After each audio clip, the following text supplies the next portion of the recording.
Welcome to Cornerstone Conversations, where we discuss timely topics impacting communities, cultures, and economies. The first topic we're going to dive into in this series is family business. Currently, there are 32 million family businesses in the U.S., generating over half of our GDP as a country. They also employ 83 million people. What's interesting is only 30% of family businesses make it to the second generation, and only 12% make it to the third. You've probably heard of the great wealth transfer that is taking place across the globe in the next 5 to 7 years. 40% of all the small businesses in the U.S. are owned by a baby boomer who is reaching retirement age pretty soon. As coaches, we're really interested in what those impacts do to communities and cultures at large. We've had the privilege of walking alongside a lot of family business leaders over the past few years, and we believe this major intersection is something that can really impact communities well. We're going to talk to 6 dads and sons that are working together and are trying to navigate what it means as a son to carry forward what their dad started, and as dads trying to let go of something that they've held on to for so long. Blake and Dwight Power, thank you guys for doing this. You guys help brands sell into Walmart and Sam's Club. Been doing it a long time and have helped a lot of people do it well. I want to get into your background, kind of how you started at Dwight, what it was like in the early days, and then Blake, how you got involved.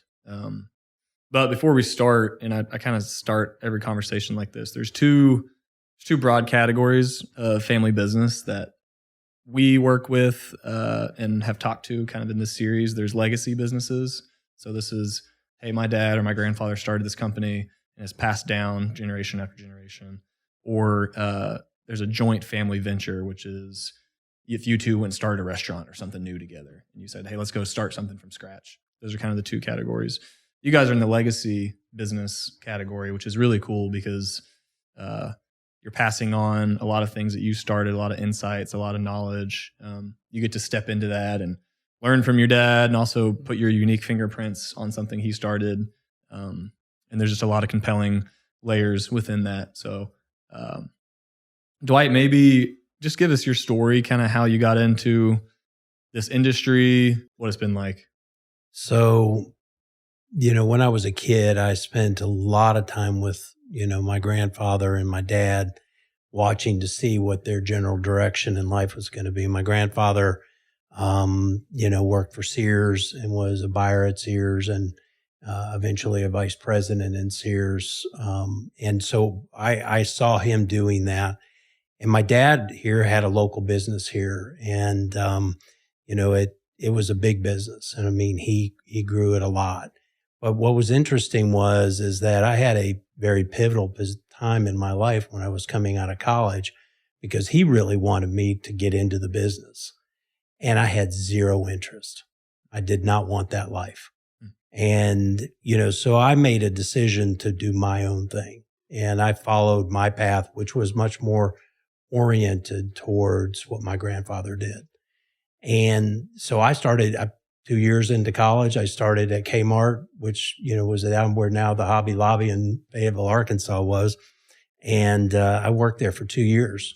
And probably the best training and understanding merchandising came from a manager there who put time into me to teach me how to understand merchandising and what makes the consumer get attracted to something on an end cap or at even as a clip strip. I mean, just little things that make a difference in sales. And so I went from there and I joined Sam's Club in 87 and was at Sam's Club for about 5.5 years. And I started off there, believe it or not, finishing up my last year of college in the cash office. So I was the money guy. And what was funny was I was like, I didn't see that on my resume, but somehow they said, I guess he can count, so maybe we'll put him in there. We'll put him back there. And so then I went from there. I took another step. I went in buyer training program and then became what they launched me as, was a regional buyer. I stayed with Sam's Club. We moved to Atlanta, was there for about 18 months. And then I moved to a little company, was a mass merchant up in St. Louis. And that company is called Grandpa's. And Grandpa's was about $140 to $160 million company. It was not a big one, but there were 5 Walmart guys that went up there. And so I just went along with the group and I got very broadened in my understanding, because I had been, with all the things I had done so far, club business is very different than retail. So when I was up there, again, I went from Kmart, then I went to Sam's Club, and then eventually I ended up at Grandpa's, which was a mass market retail. So basically in 1993, a friend of mine and became my partner came to me and said, "Hey, I would really like for you to come down, because you have something that was very unique in the business, which was you worked at a competitor, you worked for Walmart, and then you worked for another competitor. So you have all the strategic things and knowledge. And basically what I want to do is open up a brokerage." And so we did. So in the fall of 93, we came here. Now, Walmart at that time only had, which is really amazing, there were 78 supercenters and 4 hypermarts. Whoa. So they had 2 perishable DCs, and they were both, one of them was a complete disaster. And I spent a lot of time going into those things to help them get that done. Now you see where they're at today. It's been a massive story, but, I started off as basically a one-man band, but my success came because I always thought of myself as an accounting procedure, which was I was going to be the first one in and the last one out. And, it's something that I made sure of, that no one was going to beat me. And I think a lot of my success for Walmart was, and I always answered the phone. If you ask the kids, and it didn't matter where I was. Yeah. It didn't matter if I was in Europe on a cruise, I answered the phone. And, so you do those things, and that's where I built a lot of the equity into the company that's now been here for 33 years. So the journey has been that, I managed my first year, I probably managed about maybe $2 million in business. And today we're, between 800 and $1 billion, 800 million and $1 billion in retail managed sales. So, I'm proud of that. But I also know that I did it. My journey was to not be the biggest guy on the block. I just wanted to be the best. And so I've had that. And so I didn't want to chase down the big consulting groups like, the ones that are here now. And today now I'm in the process of taking my reins and passing them to Blake. Was the brokerage industry, was it as large in the early days in 93? Were there a handful? No. In fact, Sam Walton was hugely anti-broker. So, right. That was a real, that hurdle lasted for about 4 to 5 years. And really about 1999, I started to see that loosen up where they were more accepting. I only got thrown out of one meeting, so, they said, we don't deal with brokers. And so I got up and left the meeting. But what's odd about that is that today is a completely different day about that. Oh yeah. Yeah. Because they need us. Probably though, Dwight, because of your work ethic and your style and character, probably sitting across the table from some of the same friends at Walmart, they knew you as a guy who worked hard, did it right. I mean, all those same things. And so even though you were across on the other side of the table, they still knew you as the same person. So you probably had a lot of people give you at least some early respect, to be able to kind of get some momentum in your business and stuff like that. It would seem like. Yeah. And what's interesting is that a lot of those guys that I worked with, that I sat across from desks on when I was there in the corporate office, later became VPs. Mm-hmm. So, those guys did know who I was. And, in this business, if you look at what we do, there's not been very many that have made it much more than 20 years, right, than 30. Yeah. And as of now, I don't know how to quantify this, but I don't know of any other company. Acosta has been there for, as long as I've been there. But when you look at small independent brokers like what we do and consultants, we're probably the longest one banner, that's out there today. So when you first launched, did you launch in the same category that you were on the buyer side of it? Or did you pick a hot topic or hot category that you said, boy, this is going to be a real potential opportunity? Like where'd you go with all the different SKUs and categories? Or did you just pick whatever was available and you just kind of repped hard and here we go? No, I knew exactly where my strengths were because, all my career had been somewhat in food, Okay. and or health and beauty aids. So Okay. what those two things for me, that's the only areas that I really wanted to concentrate on because those are consumables that are needed every day. So lawn and garden and things like that are really tough categories to get into because, you can have a great winter or you can be warm. And so, you're never right. You don't have a way of throwing the bullseye out to hit it perfect. So I always knew that in food, we're always going to eat. And with health and beauty aids, we're always going to have something. So I knew that I would focus in that. And that's what I would say probably 65% of our business is centered around today. Yeah. I bought shampoo yesterday. There you go. There it is. There you go. And I ate today. Wow. Yeah, you're helping. How big is the team and how long did it take? Was growth slow and steady or was there kind of a 5-year stretch where it accelerated pretty quick? Well, one of the things that I would tell you, and I've thought a lot about this and coming to have this conversation is that, I saw how Sam Walton and I've seen how leaders of industries, they drive so hard that sometimes they forget what's important. And to me, what was actually important is that I wanted to be at every event my kids went to and did, whether it was a spelling bee or if it was a baseball game or if it was, watching a dance recital. I wanted to be there. So my goal kind of was predetermined that I wanted to have my cake and eat it too. So over the course of the 33 years, I have the highest amount of staff I have today. But, I've grown very slowly and very organically. It's not been, I don't hardly advertise anymore because my name's out there. I have found that the internet has been a fantastic vehicle to be able to get information out about us. Oh, yeah. And so that has really worked well.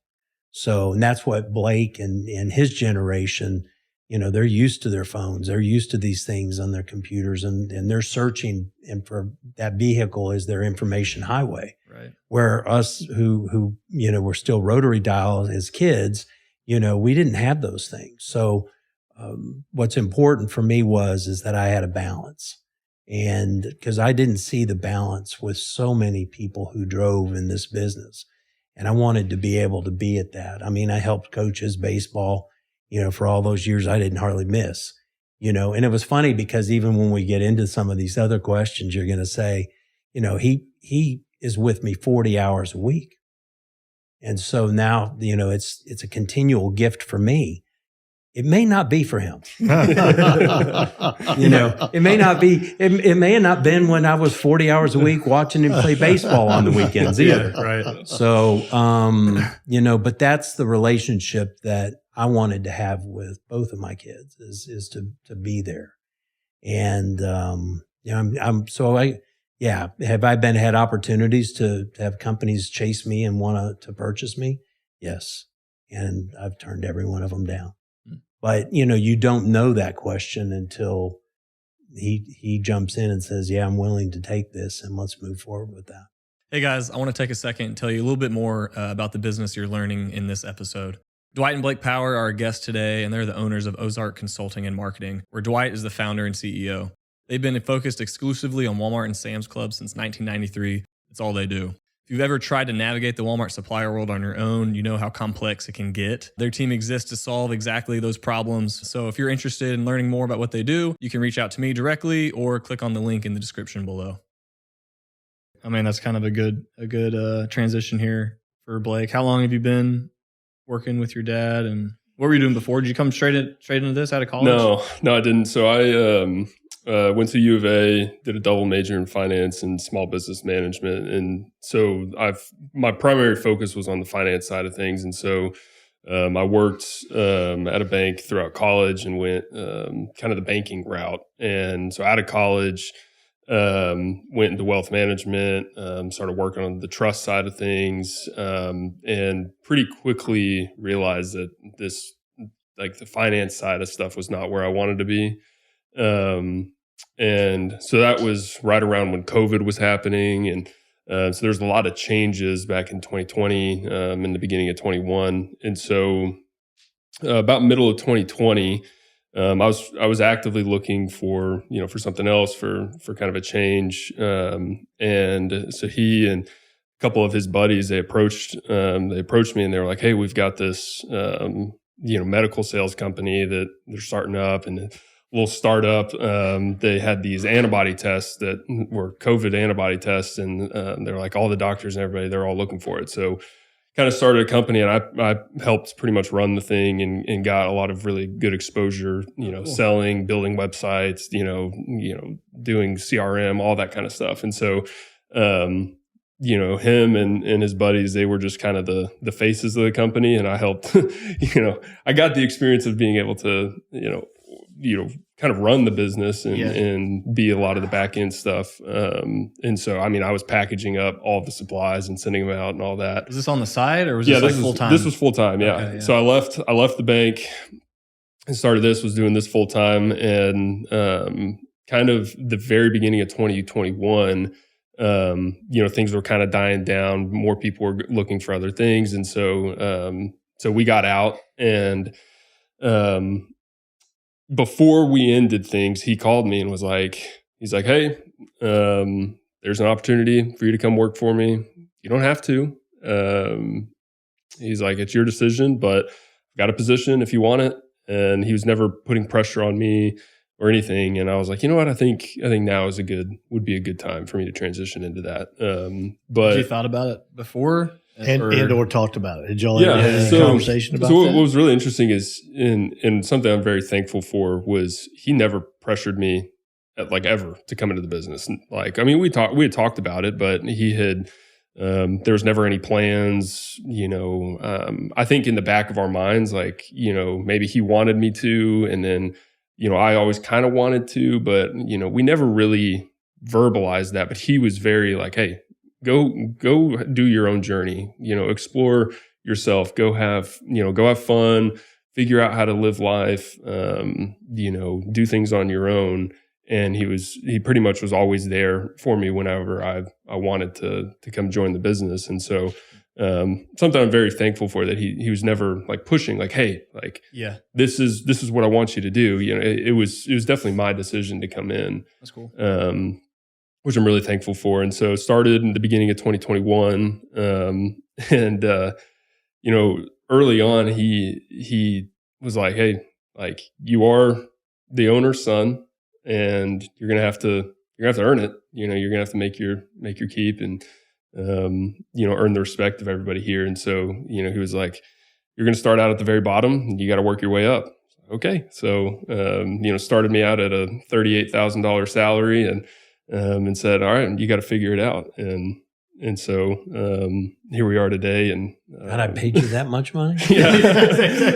You didn't realize you were overpaying him. Yeah, I know. But as a 25-year-old coming in, you were wealthy, man. You had money everywhere. It was good. It was good. So, Blake, did you, as in your 25-year-old state, what kind of knowledge and awareness did you have of your dad's business? 0 would be barely knew anything. 10 would be, I know as much as he knows. Where would you be in your knowledge and awareness if somebody said, "Hey, man, tell me what your dad's business is"? You'd kick in at what? Yeah, I'd say probably about a 6. Okay, so pretty aware. So I was pretty aware.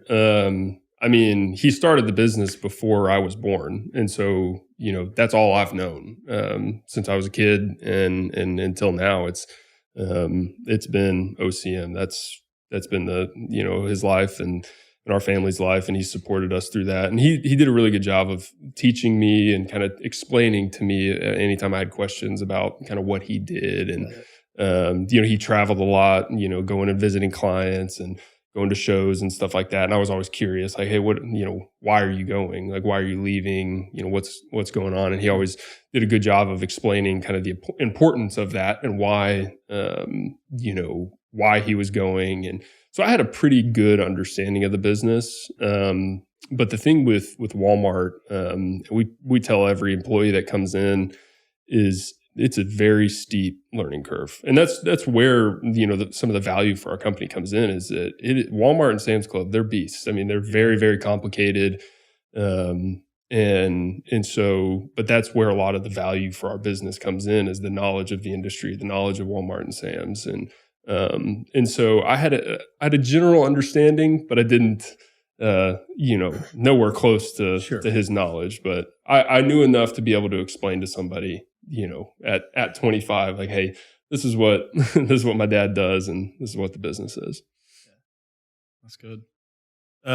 Dwight, when Blake joined, were you hoping for anything specifically? Were you kind of in the back of your head like, I think he could probably take this over one day? Or was it just kind of like, here's an open role, we'll see how it goes, don't really know where this is going to lead? Or do you remember? The hardest thing that I would tell you is that I remember how I was with my dad. I was emphatic that is not what I want to do, that is not the path I'm chasing. Dwight, hang on. I meant to ask you this earlier. Was it because of the sector? Was it because of the sector, product, service area? Yes. That you just didn't want that. Okay. I really did not want to have anything to do with customer facing. Got it. Because you'll never win. Those poor people at stores never win because somebody's mad about something. Yeah. And I just had enough of that where I was like, I'm not, I can't say what I want to say. And, to me, I knew that. And my dad was fully in that. And I was not going to do that. So I knew that path was not my path. But I remember, I was very certain, and I was very quickly when he was like, I want you to go through the training of this. I really want you to eventually own the business. And I said, this isn't what I want to do. And it wasn't that I wanted to go be a ski bum or I wanted to go learn how, teach fly fishing. It was more along the lines of that wasn't my path. I just wanted to be my person, independent. So all my life, I've kind of treated Blake and Taylor the same way, is saying whatever the path is you want to take, I'll be there on the journey with you, or I'll be, I'll watch from afar. It depends on the journey that he wanted to take. I didn't want to force the journey.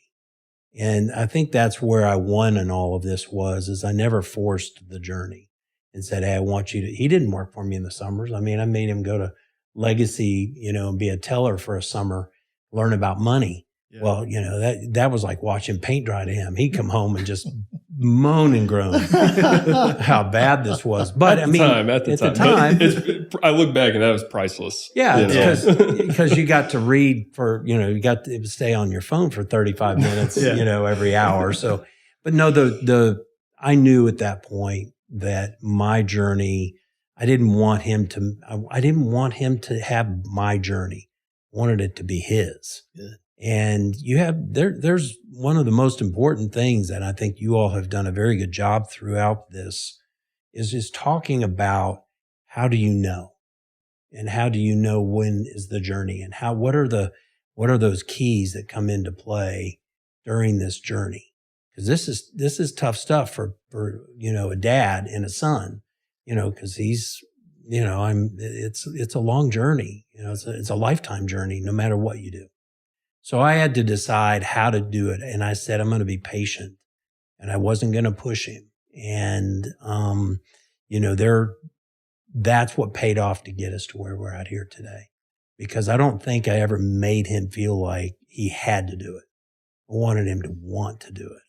And now the want and the drive is what I see is the same similarity I had when I was almost 30 years old. Wow. That's cool. That's great. So get into who's doing what. How are you dividing up roles? I mean, you started at the bottom, and what are you doing now? What's your role look like? And how has that evolved, Dwight, for what you were doing? Unpack that. Yeah. I'll go. It's, my role now. So my title is I'm vice president of operations and marketing. And as you guys know, in a small business, a lot of times you have to wear multiple hats. But my journey started, I was an analyst in the very beginning, just learning the back end side of things, numbers, how to do Excel formulas, how to, analyze data sheets and sales and, analyze trends, all that kind of stuff. And that helped lay a really good foundation for me and understanding. So then from that role, I started managing some accounts, and I became an account manager, and so started working with several different clients and suppliers throughout. And so I did that for several years. So that's the core job. That in is this industry. Yeah. That really is the core job for for a broker consulting company is the account manager. I mean, they're the ones working with the suppliers and working with Walmart directly and having that connection there. But so I did that for several years, and I never really wanted to rush into leadership because I wanted to have a good enough foundation and knowledge base where, I could go into, conversations with any of our other employees and have some answers to them, to some of their questions. And so I was an account manager for a couple of years, and then I moved into our director of operations role. So kind of more in the back end side of things, doing some HR, doing some accounting, doing some of that, all that kind of stuff. And kind of on a base level, but really starting to get intertwined into the actual business side of things. But while still doing that, I was also still managing clients, and I still manage clients today. And so it's like, I really kind of have 3 to 4 different roles that I'm working in right now. So I do all of our accounting, so accounts receivables, payables, do all of our operations, so HR, internal, still account manager, so do that. And then I'm also head of our marketing department. So a lot of different roles, and have to use the different sides of the brain for different different parts. But now I work a lot on the day-to-day side of the business. So the goal, was taking some of the responsibilities from him to where he doesn't have to do a lot of the day-to-day responsibilities, working in the weeds and, paying different bills and doing all that kind of stuff. Like he didn't need to be doing that. But that's what he was doing for the last 30 years. And I remember about 3 years ago, we started having a conversation where I was like, I told him, I said, one of my goals is to take some of this burden away from you, so that way, you can focus on doing what you do best and running the company, being the CEO, going out and selling. Because you guys know, nobody is a better salesman than the founder of a company. And so he loves it. He loves talking to clients. He could talk to a brick wall all day long, and the brick wall would start selling him something, But so that was ultimately one of my goals with him so we started these conversations years ago. Of like, what does that look like? How do I start taking some of those responsibilities away from you, so that way you can focus on what you love and what you do best? You initiated that? Yeah. Mm-hmm. Cool. Yeah. Again, I didn't want him to be told to do it. I wanted him to do it. Yeah. He would ask me, it felt like almost every quarter, he was like, what do you want to do? Do you want to just be a sales guy? Do you want to, be an account manager, just be in sales? And he was like, if you want to do that, that's fine. And for the rest of your career, that's totally fine. And so he would ask, he's like, what do you want to do? And I would, my answer to him repeatedly was, I want to help run this business, and I want to help, help you out, so that way, we can make the transition seamless to where I can help really take the reins on a lot of stuff for the business. And but he was very clear with me. He was like, you don't have to do anything. I'm not telling you the direction I want you to go or need you to go or any of those kind of things. He's like, this decision's yours. So yeah. So Blake, did you guys ever have,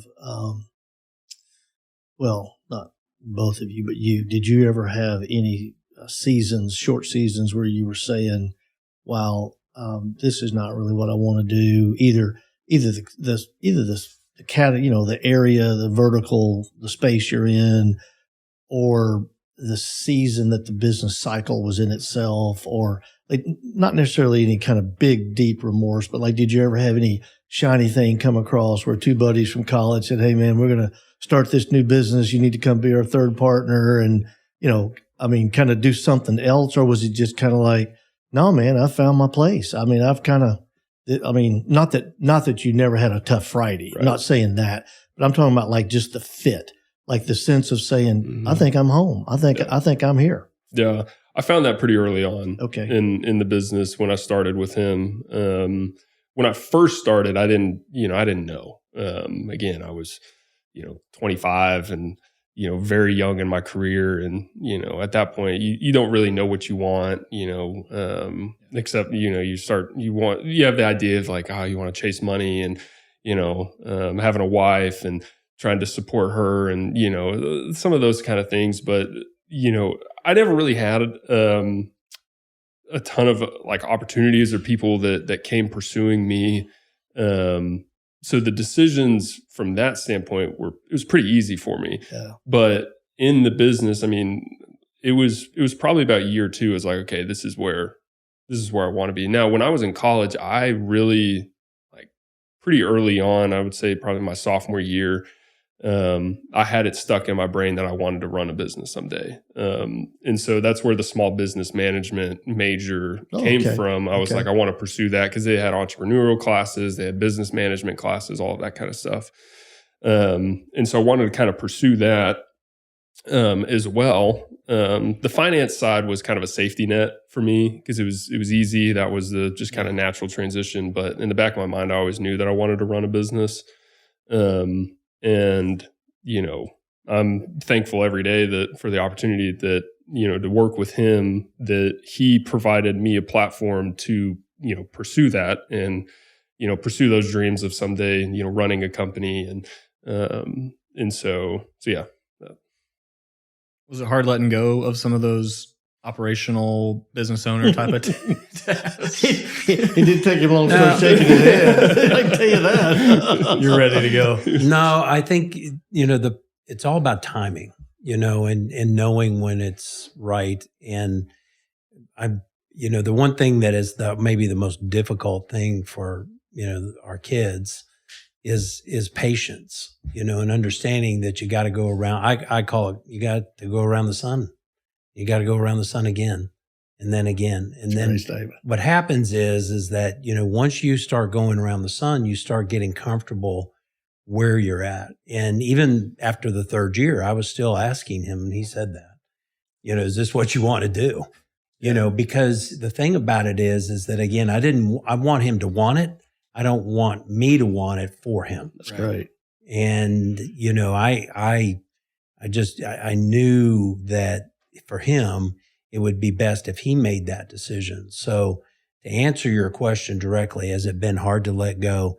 No, because, when you put the right people in place, it's actually quite a bit easier to let it go than it is if you're not sure. Right. And for where we're at today, it's been the easiest transition. Now, I still have, I'm 62, but I'm still 12 right here. So I have this energy that is just endless. Yeah. And so do I have this huge desire to retire? I get this asked, now you crawl in your 60s, everybody's like, are you going to retire? And, I'm like, you know what? I don't know what I would do. I need something to do. And I love what I do. For 33 years, I can say, I love what I do. Sound like this guy. Guess what? I'm going to be around. But I also would say, the things on operationally that Blake has, the things that are part of our sales team and the VP that I have of sales, they have made my life so much better that I can focus on what I really do well. So I'm doing that now. So have I completely let go of the reins? No. But I would say that, just days around the sun, is what is really important here. Dude, I love that statement. That's some real rich, deep stuff. Real quick question for someone with a different situation than yours. You guys are in a really pretty good setup because the way you trained and raised him as a son allowed him to not be too energetic and too eager. When you said we got to make a few laps around the sun, he wasn't over there banging his head on the table and, whatever. What would you say to a father who has a son who's a little more like always pressing, and not because they're entitled or arrogant, but like just they're just always pressing the envelope on timing and speed. And among your biggest jobs is just to slow them down. What would you say to a dad like that? Let me put a second coat of paint before you answer Yeah. that. Yeah. It's the same question, but among the many, you mentioned this earlier, Dwight, this is a long journey. If you're going to work with your son or your dad and transition the business, it's a long journey. Among the many tensions that pop up for the son, one of the core tensions that you have to wrestle with is ambition versus humility.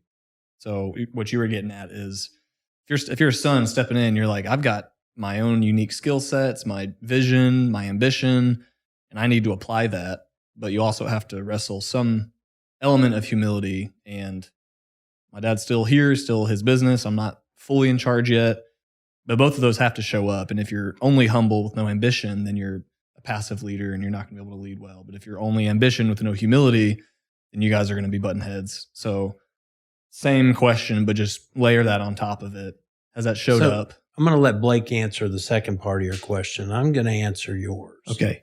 So, one of the things that is really important and if you're going to develop your son is to make sure he knows all aspects of the business. So if I've given off what I've done with Blake is that I started him in the most simple part of the business as an analyst. And then he went into sales and then he started doing some operational things. And then I gave him more of the marketing e-commerce part of our business, but it was all a crawl, walk, run. It was not speed. And the problem is that when you're 25 to 30 years old, you just know how you want to get from point A to point B. My way of doing it is that when I started to see the impatient grow, I moved him into a different area and made him learn and go around the sun again. There you go. Because it's what happens is that you got to keep feeding the monster. But what they want, it's like somebody asked me, is Blake ready to take this over and kick you out? And I said, no, I don't think so. I don't think that he feels that way at all. But I do think that is going to happen with a lot of others because I want to take that over. If you look at all the Roman Caesars of all the times, their sons were just itching to get rid of dad, or they killed him. Yeah. And, so what you learn from history is that the best ones would say, Claudius, I'm going to send you out with a Roman legion. You're going to go take over the French. And so I just bought myself 18 months because I know that that's how long it's going to take him to do it. But when he comes back, he's going to be going, hey, what's next? Yeah. Come on. Yeah. So, and he had some of that. He had some impatience, but I always made it that when I saw that meter raise up, I made sure that then I sent him on his next path. Okay. That's good. By instinct, or were you, how'd you know that? Like, where'd you come up with that? It's all instinct. Okay. It's all has to do with the way that I would want to be treated. Okay. And so, that's the problem is that, the father-son magic is so difficult to pinpoint because there's so many different times in life. I would say that they need you, you're dependent and then they become independent. But, I still think that dependency when it comes to learning, there's always something that I can teach him. And that doesn't end. That'll end. That will never end. So, but what's the hardest part is making sure that you make the right door open at the right time because you don't want to lose them, but you also want to make sure that they get around the sun and learn it. And so like right now, he's around the sun learning it. So I'm able to wash and be able to give some of those things out that I've never given up before. And it was easy because I felt like he was ready. Well, to piggyback off that, to kind of answer some of your questions too, is we had, and we still do, conversations all the time. We talked all the time. And I think where some of the challenges with the father-son relationship, especially in a business, is if they're not communicating and talking about expectations and, hey, talking about here's my goals and dreams and all these sort of things, Here's what I want to do. What do you want to do? How do you want to handle it? And having those conversations, that's where a lot of the tension can build up, especially if the son is super ambitious and is like, hey, I want to do this. I want to do this. But if they're not talking and having constant communication, I think that's where it can get into a lot of trouble.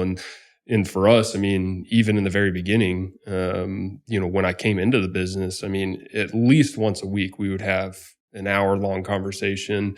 May not be work-related, but a lot of times it would be in talking about, hey, what do you think? What do you what's next? What's the future look like? And so we would very intentionally have conversations about this kind of stuff. Sometimes I'd have to track him down. He's world traveler over here. Yeah. And, like, hey, we need to talk. Like I've got a lot on my mind and a lot on my chest that I want to talk to you about. But that helped a lot. And I think, he would come to me and say, hey, there's an opportunity here, let's talk about it. And so Kyle, kind of to address your question about, the humility versus ambition aspect of it. I've tried really hard, pretty much my entire life to be a humble person, not be, showy and not be, just like super ambitious, and that's what I'm known for. And I'm gonna do whatever I can to get to my goals.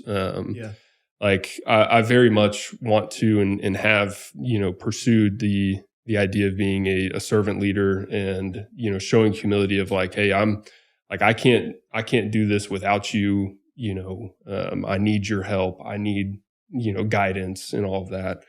And so I've really wanted to try and have put a lot of effort into how do I maintain being humble with the role that I'm in, and without overstepping with ambition and being like, hey, I want this, let's do this. So what would I say? Slow down, Ricky Bobby. Slow down, Ricky Bobby.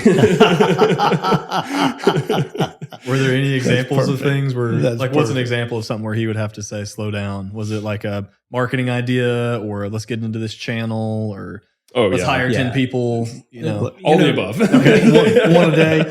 Yeah. Because what I would do is I would come up with ideas and I just spitball them out, throw them out there and just kind of, it's like, throw your spaghetti against the wall and see if it sticks. Yeah. It's like, that's what I would try to do is I'd throw out all these ideas and, have some of these crazy things. And he'd be like, whoa, slow down. Ricky Bobby. Slow down, Ricky Bobby. Yeah, that's the one thing that if he's off on a tangent, I would always bring in a little humor or a quote from a movie to slow him down, and that was kind of always my trigger for him to just say, hang on a second. That's fun. Because, the funny thing is when you say it, what it's saying, he knows what I'm telling him. Yeah. So, I've done that. I just recently did it to a president and CEO of $1 billion company, and he was jumping all over the place on this deck we were presenting. And I finally said, slow down, Ricky Bobby. It's on page 9. And they died laughing because they knew what it was. But guess what it did? The rest of the meeting, he didn't jump around. Yeah. So it wasn't an insult because, I answered it with the first thing they could see is Will Ferrell and Ricky Bobby and doing a TV interview. Right. Which I'm not first, you're last. If you're not first, you're last. So it was always a way for me to communicate. I used a lot of humor with him. That's fun. I'll do some Monty Python things periodically that go good. back way back in age because I think there's really some of the best humor. Well, and it sounds like you're navigating the ambition humility struggle well. But it probably helps because you did let go of some stuff. Mm-hmm. Like you were able to take on, so if the core tension for the son is ambition versus humility, one of them that we've seen for the dad would be steering wisely because you still know way more than the son does, but also letting go of something. So if you're only steering and making all the decisions and you won't let go of anything, then your son's going to be like, give me something. Right. But if you let go of all of it, then you may go into the ditch because he still needs you to lead wisely. So it sounds like you were able to let go of some stuff and he could take them and run. And that helped you kind of navigate. Oh yeah, absolutely. Yeah. There's been countless times where, if he let go and let me take charge of something, and if I failed, or if I didn't succeed at one of the tasks or something that he gave me because I didn't know what I was doing, or I didn't have the right strategy behind it or whatever, he was always there to be like, hey, here's let's walk through this. Here's what I would have done. So learn from this, and don't make the same mistake again. And But we really haven't had that kind of thing, because it's a lot of it has to do with your personality. Yeah. So, Yeah. You all have people who are, type A personalities. You can be a type A, but you can also be a passive type A. Yep. Right. Where you have an understanding. And that's kind of more of who I am, and so I'm not sitting there, I don't. In fact, if I have a bad day, it's usually on the car, because the only time you ever see me with anything is road rage in Fayetteville, Arkansas, driving around here, trying to get from point A to point B. And other than that, that's the only place these kids ever see me go, we're not driving with him. Yeah. The rest of my life, it's not that way. But I think that's what's also been great for him, is that, how I managed him in high school in baseball was that, you run out of ball. If you pop it up, you run it out. Or those things that you're trying to send messages of trying to develop that personality. I've already done all that. This is already set. The biggest question was, and it was that way for, the first 3 years he was there, is this really what you want to do? And I want to make sure, because if I turn these reins over, it's yours, and that's how it's been. That's great. It's cool. Something we say a lot with family businesses is it's a uniquely rewarding opportunity, but it can be uniquely challenging because of the family dynamics and expectations and stuff at risk. What's been uniquely rewarding about working with each other, and maybe an example of something that's been uniquely challenging? Yeah, I think for me, one of the most rewarding aspects of working with him is just getting to be around him. We've had a really great relationship my entire life, and very thankful, very blessed to have that, and to just be able to work with him 40 hours a week, see him all the time, talk to him all the time. That has been probably the most rewarding aspect for me, getting to work with him. But also just like continuing to learn how he operates in his space, in his arena. And because this has been his life for the last 33 years. And, getting to just continue to learn more about, how he handles certain situations, how he processes, how he, attacks different challenges, because at home, especially growing up, you don't see a lot of that. And, him and my mom, they did a really good job of kind of protecting some of the emotions and some of the stuff from work. But, working with him has given me an opportunity to kind of see more into, the window of, who he is and how he handles certain situations and stuff like that. So just getting to learn and see how he operates has also been very rewarding. But I mean, it does come with its challenges, for sure. I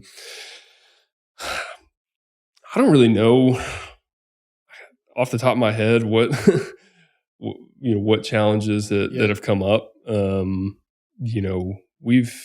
We've had a pretty good time. I mean, there's obviously ups and downs of the business side of things. Think hardest part of it. Don't let the word challenge trip you. Just think, what's the hardest part of working with my dad or working in the family business or whatever? If you just had to kind of stack up a few things under that list, what would that look like? I mean, the classic, kind of nepotism thing of like, oh, he's my dad, the owner's the dad, the handout component.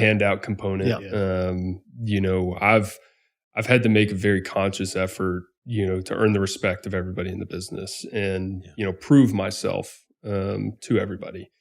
And that internally that I'm worthy of, the position that I'm in, that I haven't been gifted it, that I haven't been just handed it because I am the owner's son.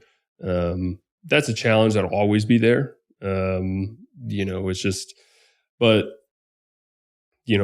it's a really good challenge for me because I think it also, keeps me humble and keeps me grounded. So that way I'm not like, oh, I'm the man.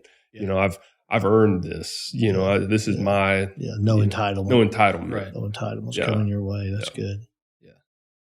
The kind of the vision for these conversations is for more dads to see working with their son as a way to amplify their legacy and disciple their son in the workplace, and for more sons to see working with their dad as an honor and not just a handout.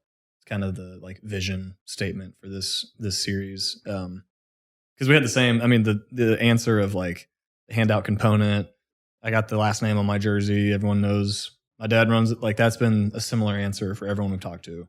It's part of my story. I remember Esther was like, when I was leaving Bearded Goat, she's like, what if you work for your dad? I was like, no, I'm not going to go. I don't want to do that. I don't want to hand out. And she helped reframe. She's like, what if Milas, we just had our son, he's 3 now, but she was like, what if Milas came to you one day and was like, I want to work with you. You'd be excited, right? And I was like, well, yeah. She's like, it's a cool opportunity. Why are you viewing it in such a negative light? So, but it's a common thing, so yeah, that's good. It's not easy to be LeBron James and then him be Bronny. Or Bryce on Arizona. Wait, Bryce is still undetermined yet, so, but yeah, you can't live up. You have a hard time. Yeah, in tennis and golf, probably. Yeah, but outside of that, you probably own me on all other sports. But what I think is it's really what the depth of what you all are trying to get into is to learn about how do you make this tick right? Yeah.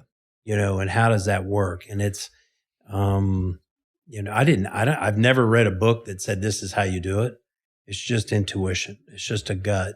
And I think, you don't want to make it seem like it's LeBron and Bronny, you don't want to do that. I've never wanted to make him feel like I was that much better than him, and just because I've had it for 33 years, I mean, I now tell people that I want to write a book of being, the only broker, consultant, agency who has seen it from Walmart for 50 years. Well, that puts me at, that basically puts me at 82, 81.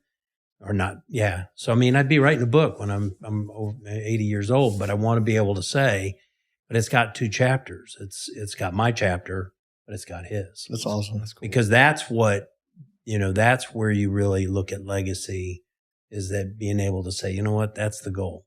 Yeah. So if my goal for him is, I want to write a book together and say, what has our 50 years been of selling Walmart and Sam's? That's fun. That's cool. So kind of the final section for this is talking about the future and what's the vision for maybe that second chapter or the second section of the book. What does that look like? When is that coming? What does kind of the transition look like between you two? And because you're still handling clients, right, Dwight, or is that slowed down? I do. There's kind of 3 seasons we've seen that a family business will work through. The first one is where you're just learning and the dad's still leading in all capacities. You're just getting your feet wet, learning the business. This is you as the analyst, bottom of the food chain. Second season is where you're both leading in some capacity. Seems like you're kind of there now in some way. Leading from a title perspective, roles perspective, ownership perspective, whatever. And then the third season is the final, the dad steps into some type of, we use the term shepherd, some type of shepherding role, whether that's chairman of the board, I'm on the beach, call me, I'll be there on Mondays only, or whatever it is, but you're running the show fully. Where are you guys in that journey? And then what does the future look like as you approach that final stretch? I don't know. I'm one of those people that, I don't know when my end is, so I can't say today that, okay, when I'm 67, on my 67th birthday, I'm done. What I do know is that I have the energy of a 30-year-old. And so I'm still running like I'm that age. So I'm having fun. I like what I do. The big transition from, to a shepherd is already kind of starting, because what I want to do, I've basically worked with a company for 33 years, and the company that I'm working with today is 24 years. So, when you're with somebody that long, it's like, I've got other kids. That's a lot of relationships there. But, I'm going to go back to, I tell people this all the time. I want to be relevant, and relevant meaning that I need to be prosperous for the business. I don't need to be an anchor. So an anchor to him would be as if I'm sitting there managing him every day. I don't want to manage him every day. I want him to run and run the business, get me to 50 years. What I want to be able to do is what I'm good at doing, is go recruit companies to come to us, or, work with a company and help them grow. I love doing that. And, I've probably told this another one of these things Blake just shakes his head at, but I'm willing to tell you if your baby's ugly. I mean, I will tell you. And it's something that I've learned that has been one of the most valuable things I've done in business, is because I have the ability to tell you that. So I want to be relevant. I want to be still part of the business, but, I don't want to be sitting there. Robert Plant from Led Zeppelin's a perfect, for instance. They really, after 1983, they decided they were done. And he always said, I'm not relevant anymore. The music's changed. Things have changed. And I never respected that, because I thought, what are you talking about, man? Everybody wants you to release albums. But he also looked back and said, you know what? I was really, really good in the 70s, barely good in the 80s. Am I relevant to what's happening? Do I want to be that band that's kicking around trying to go back to just play off of Led Zeppelin 2? No. He said, I want to be relevant. So he changed his course, and he went and did his own thing, which never has been as good as what his original thing has been. So as long as I'm relevant to him, then I will be part of his journey. But if I get to that point where I'm not relevant anymore, then, but I have to be in the shepherd part now, and going in the future is I need to be shepherding him, because I think he's been around the sun long enough and understands the ups and downs of how things go in business. Are there still a few major functions or components of the business that you're still holding on to that haven't been handed off yet, operationally or financially or strategically, or have most of those kind of been handed over at this point? Last year, I really started digging in on financials, so I kept financials away from him for some time. I didn't want him to worry about financials, but when he took over the operational side, the financials had to come into play, which means then he started to know, how much money does Dad really make, and what does Dad do, how does he get to where he is today, and how this is supposed to be. So, last year I started sharing all that, and I'm sharing that with him, and I'm going through with him diligently. But that's this last part of being around the sun of part 2 that takes me to part 3. Yeah, that's cool. That's like that's the business owner aspects, or here are the financials of the company. That's how it impacts me as the owner, and how all those things tie together. How are you guys thinking about the great news is you have a really long cycle of a 30-year history. That's great. That's great news. There's also some challenging news, because a long-standing business cycle has to be reinvented every few years. Just has to. You're reinventing yourself against a very specific market, your customer interface with Walmart and Sam's. And so as Walmart and Sam's reinvents itself in, like when it reinvented itself from being, there was the store desk, and then there was the digital desk, and then it's like, no, we're not playing that game. you guys get on one desk and then come back and see me. And then, the AI stuff or just whatever. How are you guys, how are y'all thinking about that together? Like, I get it when you're by yourself because you're cooking it and you're assimilating it. But like one of the things that I realize is that, I was talking to, I'm on a board that's out of New York. I was talking to the CEO the other day and I said, look, you might need, like, I've been on the board for 15 years. And I said, look, you might need to replace me. Like, I understand the whole crystallized intelligence. That's what they call, the older you get, you're supposed to have crystallized intelligence. That's the formal academic term of it. And I said, I get all that. But I said, the other side is you just kind of get old and you think the same way that you've always thought for a long time. My question is this, long wind up, sorry. My question is how, like, you're not going to think about significant pivots and significant opportunities the same way that your dad will. No more than Kyle will, like I will all the time. Some of them will be similar, but they won't be the same. So how are you guys thinking about business opportunities in a big macro strategic way? Like you might think about acquisitions differently, than maybe your dad would have just because of the market and the opportunity or whatever was happening 20 years ago. How are you guys working through that part of owning a business together, transitioning of not just P&L and, running people, but like the direction of the business, the speed of the business, the risk of the business, stuff like that? Mm-hmm.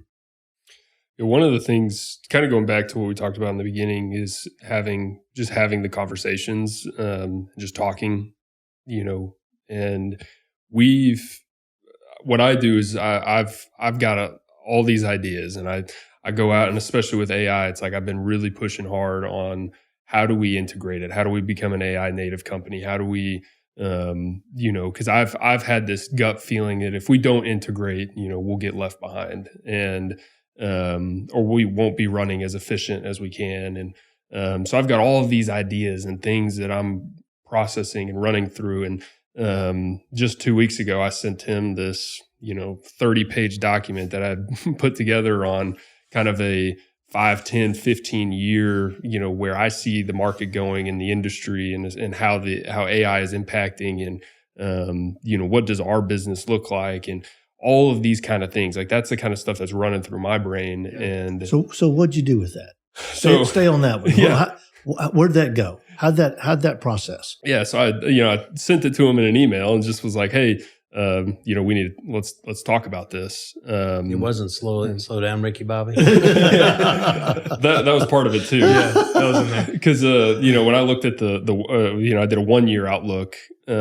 He's like, okay, let's talk about that first, because that's what's impacting right now. And he was like, let's slow down on the conversation on the 5, 10, 15 year from now. But we can start planning for those, but let's narrow our focus down a little bit. He told me when I sent him the document, he's like scrolling and it's 30 pages long. He's like, I'm gonna be honest with you. I just skimmed it. I'm not reading all of that. He's like, I'm not reading all that. He's like, I need you to. Yeah, I usually send back with hey, hit me with a one pager. Hit me with a one pager, and then tell me the pages I need to look at. Yeah, the 30 pages. Yeah, this was too long. I didn't read it. What's the? Give me the Spark Notes version of it. But it created an opportunity for conversation. Yeah. And so the dialogue. So my question is, the dialogue you guys are having allows for all those kinds of things to show up. Yeah. And we have, I found that, we have to, a lot of times it has to be intentional when we have these kind of conversations. Sometimes he'll call me into his office and, we'll be talking about just random stuff and movies and TV shows and all of that. And it's very easy for us to have those kind of conversations where, like still meaningful and fun, but not strategic business conversations. And so, we have to be really intentional of like, hey, I'm scheduling, an hour with you and we're going to talk through these things. And this is what we've, what's on my mind. But I think the intentionality behind it is really important. And making sure that we're having these conversations. Because touching back again on what we had discussed in earlier is like, if you're not intentional about having these conversations, a lot of times they aren't had. Yeah. And Agree.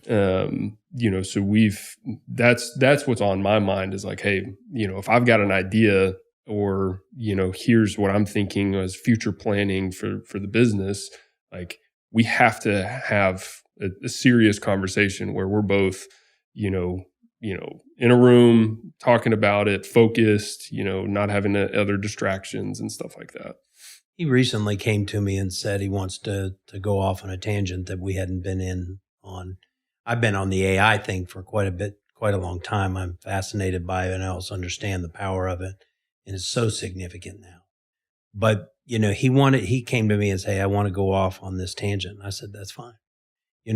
The decision when you're in 2 and going into 3 and really becoming a shepherd isn't really anything more than, is being able to help him understand that, every decision you make, there's a consequence to that decision.